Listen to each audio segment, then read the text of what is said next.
E hoje, Adir, também as centrais sindicais estiveram discutindo em Brasília essa questão. Então, o que foi discutido hoje? As centrais sindicais do Paraná, hoje, as 6 centrais organizadas no nosso estado, hoje estiveram com o ministro da Previdência Social, agora à tarde, às 16 horas. Eu tive o convite, mas pelo compromisso que tinha aqui com a TV Educativa, pedi para que outro companheiro participasse lá. E uma das coisas, entre várias, é uma coisa importante, que é a Previdência, né? Que é a data, a outra programada, que é um negócio absurdo da Previdência, que um trabalhador chega lá doente, ou acidentado, ou com machucado, já tem no computador, no programa do computador, o médico não pode avaliar. Se ele diz que está com dor nas costas, o médico não pode dizer assim, não, então você precisa de 30 dias. Tem X dias lá no computador e ele não pode mudar. Quer dizer, não pode avaliar clinicamente a gravidade dessa doença ou dessa lesão que o trabalhador sofreu no acidente. Então é um absurdo, né? Hoje, quando ocorre um acidente de trabalho, o pagamento dessa conta é de toda a sociedade? Quem paga essa conta? Porque o trabalhador está acidentado na empresa, o empregador, ele paga algo? Como é que funciona? Primeiro 15 dias, quem paga é a empresa. A empresa paga o salário, o trabalhador não perde nada e a empresa paga. A partir do 16º dia é a Previdência daí. Ou seja, daí todos nós. Todos nós pagamos daí. E se houver um afastamento mais longo ou mesmo uma aposentadoria, também nós que vamos arcar. Mas a Previdência já vem entrando, isso já acontece no Paraná, com essas ações regressivas com relação à empresa. Comprovada a culpa da empresa naquele evento e estando a Previdência pagando essa conta, a Previdência já está entrando com essas ações regressivas e a empresa vai ter que arcar com esse custo. Agora, esse trabalhador que sofreu um acidente de trabalho, ele vai ter que ir para algum lugar e aí ele vai para o sistema público de saúde em geral, é isso? É isso, é o que ocorre, né, dentro do processo. Vocês têm um sistema de notificação desse trabalhador que chega? Como é que funciona? Como é que está hoje esse sistema? Há muita subnotificação também? O SUS, ele trabalha, além de nós estarmos de trabalhar com o pessoal da carteira assinada, formalizado, que hoje é mais ou menos 50% da população, ele trabalha com toda a outra 50% do trabalho informal. Então, as nossas notificações, como nós começamos a notificação de alguns agravos de maneira obrigatória a partir de 2004, ainda nós somos novos na cultura da saúde de fazer a notificação, diferente, por exemplo, de uma meningite, que se acontecer vai ser notificado, uma doença de Hansen, né, hanseníase, vai ser notificado. Mas o trabalho que nós estamos produzindo dentro do Estado realmente é que haja o reconhecimento que o próprio Adir falou, de que isso seja reconhecido já desde o início das unidades básicas de saúde e também identificado dentro da média alta, porque quando tem um acidente grave, ele termina na média alta. Os acidentes, de uma certa forma, eles são reconhecidos mais fáceis, porque eles acontecem. Se tiver alguém treinado e perguntar se estava trabalhando e falar que estava trabalhando, você identifica. Agora, as doenças ocupacionais, nós temos um vazio aí dentro das notificações, porque o diagnóstico às vezes é um pouco mais elaborado, vamos dizer, e ela passa no silêncio. Só para dar um exemplo, assim, de 57 mil agravos que a gente teve aproximadamente no 2008, nós tivemos só 500 afastamentos por transtorno mental, aproximadamente 500 afastamentos. Então, quer dizer, e hoje a gente sabe que o volume de afastamentos por questões de saúde mental dentro dos processos de trabalho e associado ao processo de trabalho, ele é uma tendência a aumentar no mundo atual. Né? Agora, as discrepâncias são grandes, né? O dado aqui no Paraná em relação à LERIDOT, 130 notificações de 2006 a 2010 pelo Estado, pelo INSS 4.598 só em 2007, né? Que foi um dado que foi levantado aqui, que a gente colocou. Como traduzir num dado único, conjunto? Então, eu acho que daí... Porque a partir disso é que se pode efetivamente trabalhar as políticas. Né? Porque daí a gente fica falando nos dados e falando assim, tem tantos LERDOT. Né? E aí que vem esse trabalho que, por exemplo, nós deveríamos ter um sistema já integrado com a Previdência, onde a Previdência, quando ela notificasse um acidente de trabalho ou um afastamento por doença ocupacional, isso automaticamente entrasse no nosso banco. Certo? Porque o médico ele é obrigado a notificar. Então, se ele afastou no INSS, ele teria que estar notificando dentro do nosso banco. Isso talvez tem um sistema aí para ser desenvolvido. Não existe, mas o Ministério do Trabalho, Saúde e Previdência, né, devia ser integrado, né? Como é integrado, né, banco, tudo, com essa tecnologia que tem hoje. É um absurdo a gente ver, né? A Previdência, Saúde e Trabalho não existe, mano. Se o Ministério do Trabalho perguntar quantos acidentes aconteceram no mês passado, ninguém sabe no Ministério do Trabalho. Se a gente ligar o rádio no carro, a gente sabe quantos morreram de acidente no trânsito e assim por diante, né?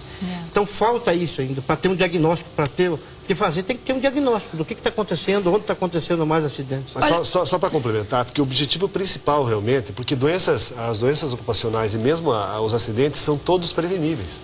Nós temos uma situação onde nós temos a prevenção. Não é uma vacina, mas tem medidas dentro do ambiente de trabalho que podem ser tomadas e evitar que ocorra uma outra morte, uma outra amputação. Então os dados servem para nortear qual o processo produtivo que está causando o dano e o principal, eliminar essa fonte de dano dentro do processo. Então, essa que é a luta. Então, nós, dentro do SUS hoje, como nós iniciamos esse processo recentemente, dá essa disparidade.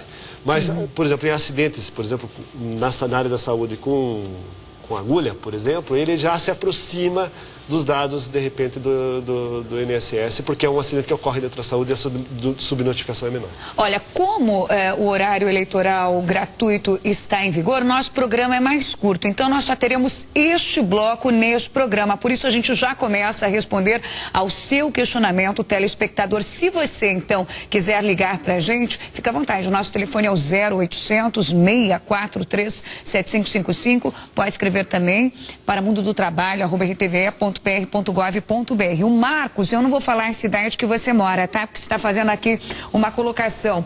O Marcos, que mora aqui no Paraná, fala o seguinte: aqui na minha cidade tem uma indústria muito grande que fabrica peças para motos. Toda semana tem alguém no hospital com o dedo amputado, pois não existe segurança para os funcionários. O que fazer, né? A prefeitura fez ameaças que, se nós trabalhadores denunciarmos a empresa, ela fecharia e não teria mais empregos. O que fazer? Denúncia. O Ministério Público do Trabalho é um lugar que, pelo site, indo mesmo nós temos várias procuradorias municipais, então no Paraná inteiro, se não for da nossa atribuição aqui em Curitiba, pode ser de outra. E pelo site, é só fazer a denúncia que ela vai ser encaminhada, dar o nome da empresa, o sigilo é garantido. E acaba chegando no lugar e daí nós vamos acionar todo o pessoal. Pode denunciar para o sindicato dos trabalhadores, né? Sindicato dos trabalhadores da categoria. O SUS pode receber também a denúncia através da ouvidoria da Secretaria de Saúde, mas também tem o saudedotrabalho@cesa.pr.gov.br, também, que é um local que pode chegar essas denúncias. E o objetivo nosso realmente é esse, é intervir logo nesse ambiente para não ter essa série de amputações que está ocorrendo. Agora coloca assim, ó, toda semana tem alguém com um dedo amputado. O próprio sistema público de saúde não pode fazer a denúncia se toda semana tem? Nós não estamos tendo essa notificação, entendeu? Talvez esse serviço de saúde lá, até depois ele pode até trabalhar para fazer um trabalho para que esse hospital saiba que ele tem que fazer a notificação. O serviço de saúde teria que fazer tanto no Código Sanitário do Estado, como também numa lei que obriga essa notificação também para os profissionais. O Paulo de Diadema, quando um acidente de trabalho deixa sequelas, a empresa tem que pagar a indenização?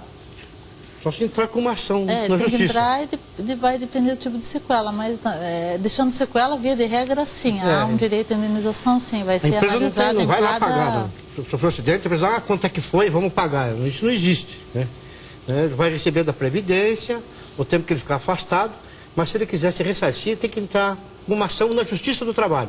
Antes ele estava na Justiça Comum, agora ele pode entrar direto na Justiça do Trabalho. Está bem e facilitado, é muito importante fazer procurar isso, o sindicato. né? Se perdeu a mão, como a mão não nasce de volta, não cresce de volta, e no almoxarifado da empresa não tem para trocar, então é bom que entre na Justiça, e isso não caduca, esse tipo de lesão. Então, se sofreu um acidente com amputação, entre na Justiça do Trabalho, o advogado do sindicato ou um advogado que seja trabalhista pode mover uma ação na Justiça do Trabalho, hoje em dia específica na Justiça do Trabalho, é uma ação rápida e importante. Que na realidade, ele teria o prazo da Justiça do Trabalho, que é 2 anos após a cessação do contrato de trabalho, e abrangendo 5 anos daí. Então, existe uma prescrição, sim, reconhecida, então... é bom cuidar, porque pode não ser reconhecido daí o direito. E a Previdência entra com ações regressivas também. Tem o Ministério Público também, entra para a empresa bancar aquele afastamento. Né? Já que a gente está falando da Previdência, como é que está a situação hoje de quem se acidenta e está precisando passar pela perícia do INSS com essa greve que a gente está tendo? Mesmo sendo dirigente sindical, eu sinto hoje chateado com os companheiros dessa greve dos peritos, né? Então, que é um momento político, né? Que eu acho que estão usando esse momento político. Eu acho que greve é uma ação política, eu sou a favor da greve. É um instrumento importante dos trabalhadores, né?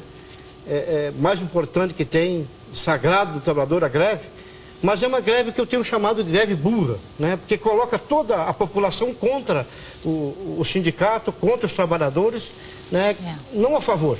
Né? Então está prejudicando muita gente que necessita receber, já recebe mal, já ganha mal e ainda não pode receber seu salário, porque se ele não fizer perícia, ele não pode receber seu salário.